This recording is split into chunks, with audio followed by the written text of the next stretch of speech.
നമ്മൾ ഇന്നത്തെ വീഡിയോ പരിശോധിക്കുന്നത് നമ്മുടെ മൊബൈൽ ഫോണിൽ നമ്മൾ ചില ആപ്പുകളൊക്കെ നമ്മൾ ഇൻസ്റ്റാൾ ചെയ്ത് നോക്കും. പക്ഷെ നമ്മൾ ഇൻസ്റ്റാൾ ചെയ്ത ആപ്പ് ചിലപ്പോൾ നമുക്ക് അൺഇൻസ്റ്റാൾ ചെയ്യാൻ സാധിക്കില്ല.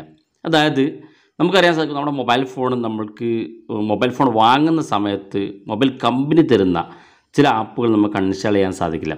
അത്തരം ആപ്പുകൾ നമ്മളിതുപോലെ സെറ്റിങ്സിൽ ഒന്നുകിൽ ആപ്സ് ആൻഡ് നോട്ടിഫിക്കേഷൻ എന്നോ അല്ലെങ്കിൽ ആപ്ലിക്കേഷൻ മാനേജർ എന്നൊരു ഓപ്ഷൻ കാണും. അവിടെ ക്ലിക്ക് ചെയ്ത് കഴിഞ്ഞാൽ നമുക്ക് അത്തരം ആപ്പുകൾ ഇതുപോലെ ക്ലിക്ക് ചെയ്ത് നമുക്കിപ്പോൾ കാണാൻ സാധിക്കും, ഈ ഒരു മൊബൈൽ കമ്പനി തന്നെ തരുന്നൊരു ആപ്പാണ്. ഇത് നമുക്ക് അൺഇൻസ്റ്റാൾ ചെയ്യാൻ സാധിക്കില്ല. അപ്പോൾ അത്തരം ആപ്പുകൾ നമുക്ക് ഇവിടെ ഡിസേബിൾ ചെയ്ത് വെക്കാൻ സാധിക്കും.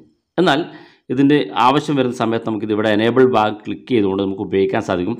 എന്നാൽ ഈ ഒരു ആപ്പ് നമ്മുടെ മൊബൈൽ ഫോണിൻ്റെ സ്റ്റോറേജ് എടുക്കില്ല, മൊബൈൽ ഡാറ്റ ഉപയോഗിക്കില്ല, നമ്മുടെ മൊബൈൽ ബാറ്ററി ഉപയോഗിക്കില്ല. അപ്പോൾ അത്തരം ആപ്പുകളൊക്കെ നമുക്ക് ഇതുപോലെ ഡിസേബിൾ ചെയ്ത് വെക്കാൻ സാധിക്കും. എന്നാൽ നമ്മൾ ഇന്നത്തെ വീഡിയോ പരിശോധിക്കുന്നത് നമ്മൾ ഇൻസ്റ്റാൾ ചെയ്ത ചില ആപ്പുകൾ, അതായത് നമ്മൾ ഇൻസ്റ്റാൾ ചെയ്താൽ നമുക്ക് അത്തരം ആപ്പുകളൊക്കെ അൺഇൻസ്റ്റാൾ ചെയ്യാനും സാധിക്കും. എന്നാൽ നമ്മൾ ഇൻസ്റ്റാൾ ചെയ്യുന്ന ചില ആപ്പുകൾ നമുക്ക് അൺഇൻസ്റ്റാൾ ചെയ്യാൻ സാധിക്കില്ല. അത്തരത്തിൽ ഞാൻ കാണിച്ചു തരാം. ഇവിടെ 2 ആപ്പ് ഞാൻ എടുത്തിട്ടുണ്ട്. ഈ 2 ആപ്പും നമ്മൾ ഇൻസ്റ്റാൾ ചെയ്ത ആപ്പാണ്. ഇത് ഉദാഹരണത്തിന് കാണിച്ചതാണ്. ഇത് ഞാനൊന്ന് അൺഇൻസ്റ്റാൾ ചെയ്യാൻ ശ്രമിക്കുകയാണ്. കാണാൻ സാധിക്കും, ഇതുപോലെ മൂവ് ചെയ്ത് കഴിഞ്ഞാൽ ഏറ്റവും മുകളിൽ അൺഇൻസ്റ്റാൾ എന്നൊരു ഓപ്ഷൻ ഉണ്ട്. ഞാൻ അവിടെ കൊടുത്തിട്ടപ്പോൾ ഇതുപോലെ ചോദിക്കുന്നുണ്ട്. ലോക്ക് മൈ ഫോൺ എന്നുള്ള ഓപ്ഷനുള്ള ആപ്പാണ്.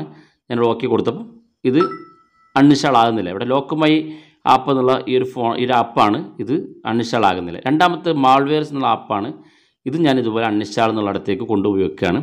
അപ്പോൾ കാണാൻ സാധിക്കും മാൾവെയർ ബൈറ്റ് എന്നുള്ള ഈ ഒരു ആപ്പും അൺഇൻസ്റ്റാൾ ആകുന്നില്ല. 2 ആപ്പ് ഇവിടെ അൺഇൻസ്റ്റാൾ ആയിട്ടില്ല. പക്ഷെ നമ്മൾ അൺഇൻസ്റ്റാൾ ചെയ്യാൻ ശ്രമിക്കുമ്പോൾ അൺഇൻസ്റ്റാൾ ആകുന്നില്ല.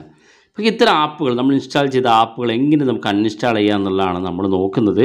അതിനുവേണ്ടി നിങ്ങൾ ആദ്യമായിട്ടാണ് ഈ ചാനൽ കാണുന്നതെങ്കിൽ സബ്സ്ക്രൈബ് ചെയ്യുക, തൊട്ടടുത്ത് കാണുന്ന ബെല്ലൈക്കൺ കൂടി ക്ലിക്ക് ചെയ്യുക. നിങ്ങളുടെ സംശയങ്ങളൊക്കെ നമ്മുടെ ഇൻസ്റ്റാഗ്രാമിൽ ചോദിക്കുക. ഇൻസ്റ്റാഗ്രാമിൻ്റെ ലിങ്ക് ഡിസ്ക്രിപ്ഷനിലുണ്ട്. അതിൽ ക്ലിക്ക് ചെയ്യുകൊണ്ട് നിങ്ങൾക്ക് ഇൻസ്റ്റാഗ്രാം ഫോളോ ചെയ്യാൻ സാധിക്കുന്നതാണ്.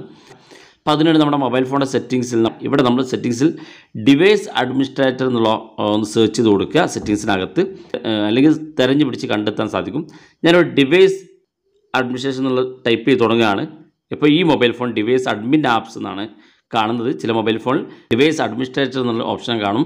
നമ്മളത് ക്ലിക്ക് ചെയ്യുമ്പോൾ ഇവിടെ നമ്മളുടെ ആപ്പുകൾ അൺഇൻസ്റ്റാൾ ആകാത്ത ആപ്പുകളൊക്കെ ഇവിടെ കാണുന്നുണ്ട്. ഇവിടെ ഇപ്പോൾ ഫൈൻഡ് മൈ ഡിവൈസ് എന്നൊരു ആപ്പുണ്ട്, ലോക്ക് മൈ ഫോൺ എന്നുള്ള നമ്മൾ നേരത്തെ കാണിച്ച ആ 2 ആപ്പ് ഇവിടെ ഉണ്ട്. അപ്പോൾ ഫൈൻഡ് മൈ ഡിവൈസ് എന്ന ആപ്പ് നിങ്ങൾ അൺഇൻസ്റ്റാൾ ചെയ്യരുത്. കാരണം നമ്മുടെ മൊബൈൽ ഫോൺ എവിടെയെങ്കിലും നഷ്ടപ്പെടുകയാണെങ്കിൽ വളരെ ഈസിയായിട്ട് നിങ്ങൾക്ക് കണ്ടെത്താൻ, ലൊക്കേഷൻ ട്രാക്ക് ചെയ്ത് കണ്ടെത്താൻ നിങ്ങൾക്ക് ഈ ഫൈൻഡ് മൈ ഡിവൈസ് എന്നുള്ള ആപ്പ് ഉപകാരപ്പെടും. അധികം മൊബൈൽ ഫോണിലും മൊബൈൽ കമ്പനി തന്നെ തരുന്ന ഒരു ആപ്പാണ്. ഇത് നമ്മൾ ഇത്തരത്തിൽ എനേബിൾ ചെയ്ത് വെക്കുക. രണ്ടാമത്തെ ഈ 2 ആപ്പും നമ്മൾ ഇൻസ്റ്റാൾ ചെയ്താണ്. ഇതെങ്ങനെ നമുക്ക് അൺഇൻസ്റ്റാൾ ചെയ്യാൻ നോക്കാം. അപ്പോൾ അത് അൺഇൻസ്റ്റാൾ ചെയ്യാൻ വളരെ സിമ്പിളാണ്. നമ്മളിവിടെ കാണുന്ന ഈ ഭാഗം എനേബിൾ ചെയ്ത് കൊടുത്ത് ഒന്ന് ഡിസേബിൾ ചെയ്യാം. തുടർന്ന് ഇതുപോലെ കാണിക്കുന്ന ഭാഗത്ത് deactivate this device admin app എന്നൊരു ഓപ്ഷൻ കാണും. നമ്മളത് ഡീആക്ടിവേറ്റ് ചെയ്ത് കൊടുക്കുക. തുടർന്ന് ഓക്കെ കൊടുക്കുക. അപ്പോൾ ആ ഒരു ആപ്പ് ഇവിടെ ഓഫായി. ഇനി നമുക്ക് ഈ മാൾവെയർ ബൈറ്റ്സ് എന്നുള്ള ആപ്പും ഇതുപോലെ ഇത്തരത്തിൽ ക്ലിക്ക് ചെയ്യാം.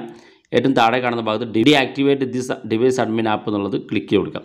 ഇനി നമുക്ക് ആപ്പുകളൊന്ന് അൺഇൻസ്റ്റാൾ ചെയ്ത് നോക്കാം. അപ്പോൾ ഞാനിവിടെ നമ്മുടെ നേരത്തെ കാണിച്ച പോലെ ഈ ആപ്പ് അൺഇൻസ്റ്റാൾ ചെയ്യാൻ ശ്രമിക്കുകയാണ്. ഇവിടെ ഇതുപോലെ ലോങ് പ്രസ് ചെയ്യുമ്പോൾ ഇവിടെ ഏറ്റവും മുകളിൽ അൺഇൻസ്റ്റാൾ എന്നുള്ള ഓപ്ഷൻ ഉണ്ട്. അത് ക്ലിക്ക് ചെയ്ത് കൊടുക്കുകയോ അല്ലെങ്കിൽ നേരത്തെ പറഞ്ഞ പോലെ ആപ്ലിക്കേഷൻ മാനേജറിൽ പോയി അൺഇൻസ്റ്റാൾ ചെയ്യുക. ഞാനിവിടെ നിന്ന് അൺഇൻസ്റ്റാൾ ചെയ്യാൻ ശ്രമിക്കുകയാണ്. ഇത് കാണാൻ സാധിക്കും, ഇതുപോലെ ചോദിക്കുന്നുണ്ട്. ഓക്കെ കൊടുത്തു കഴിഞ്ഞാൽ ആ ഒരു ആപ്പ് ഇവിടെ നിന്ന് അൺഇൻസ്റ്റാൾ ആയിപ്പോയി. നേരത്തെ നമ്മൾ ഓക്കെ കൊടുത്തപ്പോൾ അൺഇൻസ്റ്റാൾ ആയിട്ടില്ല. രണ്ടാമത്തെ അത്തരത്തിൽ നമുക്ക് ഇതുപോലെ അൺഇൻസ്റ്റാൾ കൊടുക്കുക. ഇവിടെ ഓക്കെ കൊടുത്തു കഴിഞ്ഞാൽ അൺഇൻസ്റ്റാൾ ആയിപ്പോയി. അതായത് നമ്മുടെ മൊബൈൽ ഫോണിൽ നമ്മൾ ആപ്പുകൾ ഇൻസ്റ്റാൾ ചെയ്യുന്ന ആപ്പുകൾ ഇത്തരത്തിൽ അൺഇൻസ്റ്റാൾ ആകുന്നില്ലെങ്കിൽ നിങ്ങൾക്ക് ഈ ഒരു മെത്തേഡ് ഉപയോഗിച്ച് നിങ്ങൾ മൊബൈൽ ഫോണിൽ ആപ്പുകൾ അൺഇൻസ്റ്റാൾ ചെയ്യാൻ സാധിക്കുന്നതാണ്. വളരെ സിമ്പിളാണ്. നിങ്ങൾ ഉപയോഗിച്ച് നോക്കുക. അഭിപ്രായങ്ങൾ വീഡിയോയ്ക്ക് താഴെ കമൻറ്റായി രേഖപ്പെടുത്തുക. ഇതുപോലുള്ള വ്യത്യസ്തമായ അറിവുകളുമായി നമുക്ക് അടുത്ത വീഡിയോയിൽ കാണാം.